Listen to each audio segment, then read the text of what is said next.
Halo, selamat datang kembali. Kali ini kita bakal bedah salah satu pemain kawakan di dunia retail Indonesia, yaitu PT Ramayana Lestari Sentosa, atau yang kodenya di bursa saham itu RELS. Kita akan lihat bareng-bareng gimana sih kinerja mereka di tahun 2025 dan strategi apa yang mereka siapkan buat menghadapi masa depan. Sejak tahun 1978, Ramayana ini udah jadi bagian dari hidup banyak banget keluarga di Indonesia. Pasti banyak dari kita yang punya kenangan kan? Udah 47 tahun loh mereka berevolusi dan beradaptasi sama perubahan zaman dan cara kita belanja. Nah, ini dia pertanyaan kuncinya. Di tengah persaingan yang makin ketat dan ekonomi yang naik turun, gimana caranya perusahaan yang umurnya udah hampir setengah abad ini bisa tetap relevan dan bertahan? Oke, mari kita bedah lebih dalam. Kita akan bedah ini dalam 6 bagian utama. Mulai dari sejarahnya, tantangan yang mereka hadapi, strategi mereka, terus kita lihat angka-angkanya, komitmen mereka ke investor, dan terakhir, kita intip prospek masa depannya. Oke, bagian pertama, yuk kita lihat dulu perjalanan Ramayana. Soalnya, dengan tahu dari mana mereka berasal, kita bisa lebih paham posisi mereka sekarang. Jadi, semuanya berawal dari satu toko di Jakarta tahun 78. Dari situ, mereka tumbuh pesat. Momen besarnya itu di tahun 1996, pas mereka masuk bursa dan jadi perusahaan publik. Dan mereka nggak berhenti berinovasi loh. Contohnya tahun 2017, mereka bikin konsep lifestyle mall.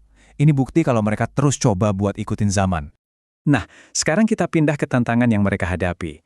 Jujur aja, tahun 2025 itu bukan tahun yang gampang buat industri retail.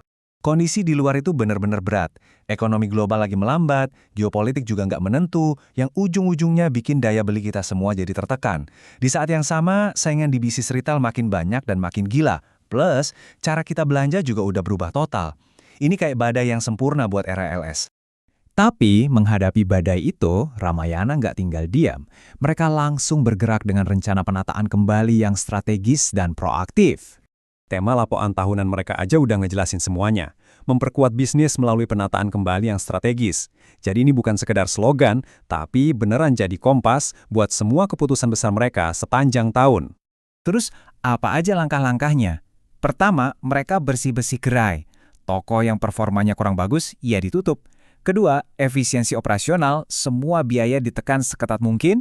Dan ketiga, yang super penting di zaman sekarang, mereka genjot kemampuan digitalnya buat bikin pengalaman belanja kita jadi lebih nyambung dan lebih asik. Hasil dari bersih-bersih ini adalah jaringan yang lebih ramping dan fokus. Jadi, per akhir 2025, mereka punya 91 gerai Ramayana dan 57 supermarket Robinson. Ini langkah berani, tapi penting, supaya setiap gerai yang ada benar-benar bisa ngasih kontribusi maksimal. Nah, sekarang kita sampai di bagian yang paling ditunggu-tunggu. Gimana sih dampak strategi ini ke angka-angka keuangan? Apakah semua langkah ini membuahkan hasil? Oke, kalau kita lihat sekilas di grafik ini, laba tahun berjalannya memang turun ya. Dari 314 miliar rupiah di 2024, jadi 265 miliar di 2025. Mungkin kelihatannya kayak berita buruk kan? Tapi, tunggu dulu. Ini sebenarnya dampak jangka pendek yang wajar dari restrukturisasi besar-besaran. Cerita yang sebenarnya justru ada di balik angka ini. Nah, coba kita gali lebih dalam. Lihat tabel ini. Total asetnya memang turun sedikit. Ini sejalan sama strategi nutup gerai tadi. Tapi, lihat deh, liabilitas atau utangnya turunnya lebih dalam, 7,6%. Dan ini yang paling bikin melongo. Posisi kas dan setara kas mereka melonjak 41,67%. Jadi intinya, di tengah efisiensi, mereka justru berhasil memperkuat posisi kas mereka secara masif. Ini nunjukin manajemen arus kas yang sehat banget. Posisi kas yang super kuat ini ngebawa kita ke bagian selanjutnya yang paling disukai para investor. Apalagi kalau bukan dividen. Ini dia yang mengejutkan. Meskipun labanya turun, RALS justru naikin dividen per sahamnya loh. Dari Rp50 jadi Rp60 per saham. Ini sinyal kepercayaan diri yang kuat banget dari manajemen. Tren ini makin kelihatan jelas kalau kita lihat rasio pembayaran dividennya. Dari tahun ke tahun naik terus. Dari 87% naik ke hampir 99% dan puncaknya lebih dari 100% untuk laba tahun 2024. Yap, Anda nggak salah lihat, rasio pembayarannya 113,3%.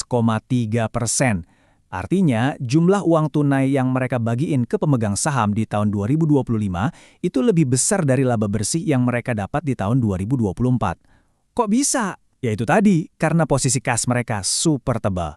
Ini bukti komitmen yang luar biasa buat para investor. Oke, setelah ngelewatin tahun penyesuaian yang intens ini, terus gimana Ramayana ngelihat masa depan? Yuk kita lihat gimana ini semua jadi bekal mereka ke depannya. Jadi, strategi di tahun 2025 itu udah berhasil ngebangun fondasi yang lebih kokoh. Sekarang mereka punya jaringan gerai yang lebih fokus dan efisien, struktur modal yang sehat, kas yang kuat, dan yang paling penting, pemahaman mendalam tentang pasar Indonesia hasil dari pengalaman 47 tahun. Tentunya, sebagai pengingat, analisis ini tujuannya buat edukasi ya, bukan saran investasi. Selalu lakukan riset Anda sendiri sebelum ambil keputusan apapun. Do your own research.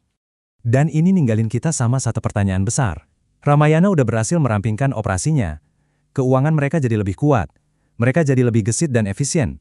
Sekarang, pertanyaannya adalah, dengan fondasi baru yang solid ini, bisa nggak mereka kembali merebut dan memenangkan hati konsumen Indonesia di masa depan? Waktu yang akan menjawabnya. Terima kasih sudah menyimak.